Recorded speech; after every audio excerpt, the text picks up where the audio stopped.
Depuis maintenant plus d'un an, nous avons assisté, contraints et forcés, à ce spectacle de désolation, nos centres-villes fermés, réduits avec une activité au minimum. Le département était présent et était là pour aider nos commerçants. Aujourd'hui, la vie reprend, et notre rôle prioritaire est de relancer cette économie, de supporter et d'aider tous ces commerçants et artisans à retrouver le plein emploi.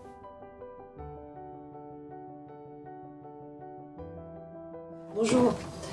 Aujourd'hui, nous sommes dans les locaux de la société ITAM, qui a été un acteur majeur lors de la crise sanitaire. Donc ITAM, société familiale qui est implantée sur notre territoire à Poincy, dans la zone industrielle. Et donc nous faisons l'interview de Vincent Seta, l'un de ses dirigeants, dont la spécialité est la chimie, mais la chimie verte.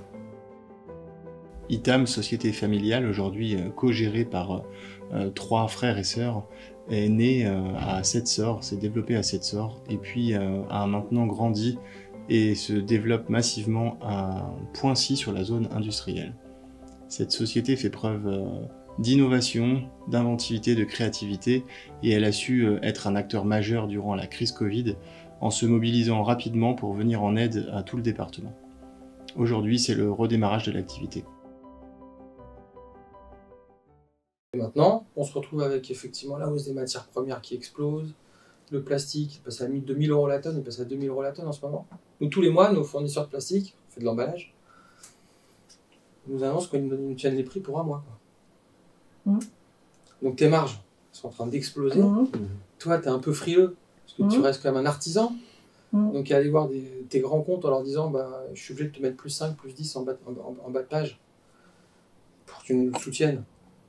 Ils te disent bah oui, t'es mignon, mais je vais quand même regarder ailleurs si c'est pas 3 ou 4 plutôt que 10. Pour qu'à la fin, eux-mêmes soient embêtés finalement, parce que qui achète, c'est quand même l'utilisateur final. Clients finaux, c'est l'utilisateur, c'est donc les collectivités, il y a de moins en moins de moyens, d'après ce que je comprends. C'est pas évident. Il faut quand même entretenir. Donc bon, c'est... on sait pas. On est vraiment dans une période de trouble. Il suffit de regarder tous les gens qui ont fait des PGE, qui vont devoir les payer bientôt, là, qui vont exploser. À Meaux, je crois que c'est 30 fermetures de restaurants, je crois. Définitif, non? Définitif. Fini, fermé, pas de porte. Des belles maisons. Ce qui est vrai pour là-dedans est vrai pour les hôtels, pour les petits hôtels, pour le tourisme. Alors, on essaie de relancer. Le but, c'était aussi pour le département de maintenir, grâce à un plan de résilience, de maintenir justement ce tissu économique. Donc puisqu'on n'a pas la compétence économique avec une dérogation compte tenu de la situation exceptionnelle, d'aider les entreprises, mais est-ce que c'est suffisant? Et en tous les cas, pour la pérennité, on va continuer de suivre. Mais bon, ça n'empêche pas apparemment la fermeture de commerce. Il y a des gens qui ont mis toute leur vie dans un commerce, un malgré petit commerce de proximité. Région, le département, malgré... Ouais. Il y a eu des aides, mais à un moment donné, ça suffit pas. Ça suffit pas. Qu'est-ce qu'il faut faire? Je sais pas. Je suis pas élu, je suis pas au pouvoir et j'ai pas les compétences certainement. Mais ça résout pas tous les problèmes. C'est évident. C'est évident. Cette proximité, cet échange. Voilà. Je pense que ça se fait beaucoup au niveau dessus, donc plutôt plus grosses entreprises, avec des acteurs majeurs sur le territoire. Je sais pas comment ça se passe. On voit des fois des reportages à la télé, des gens qui, effectivement, des hauts placés de la République qui vont de temps en temps voir des entreprises de plus ou moins de taille moyenne. Mais ça se fait aussi au département. Mais peut-être qu'on a aussi un rôle à jouer, nous. Ah oui, d'experts sur le terrain aussi. Bah oui, parce qu'on est quand même au contact de nos employés qui vivent sur place, qui ont leurs problématiques, leur quotidien.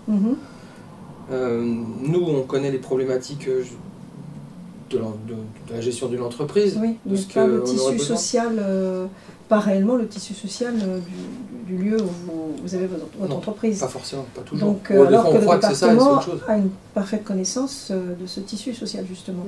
Et des besoins, des attentes, des formations, alors même si c'est pareil, hein, on n'a pas la compétence économique, on n'a pas la formation non plus, tout ça c'est la région. Néanmoins, la connaissance du terrain, c'est bien le département qui l'a. Donc je pense qu'en effet, il y a une charnière, il y a un contact qu'il faut établir un petit peu plus, on va dire, sur le mode ordinaire, pour que justement il y ait cette complicité qui s'installe, qui soit pour vous profitable. ne serait-ce que au niveau du recrutement de vos employés, parce que je sais que ça touche pratiquement toutes les entreprises, cette difficulté à recruter ou en tous les cas à garder ses employés. Donc oui, il y a quelque chose à faire, c'est clair. Je suis presque envie de dire que c'est... de vous l'entendre dire. Voilà. C'est tant mieux. En fait, j'aurais presque retourné la question. Parce qu'on manque de compétences, nous, parfois on ne sait pas, tiens, on pourrait être utile. Alors, on est utile parce qu'on crée de l'emploi.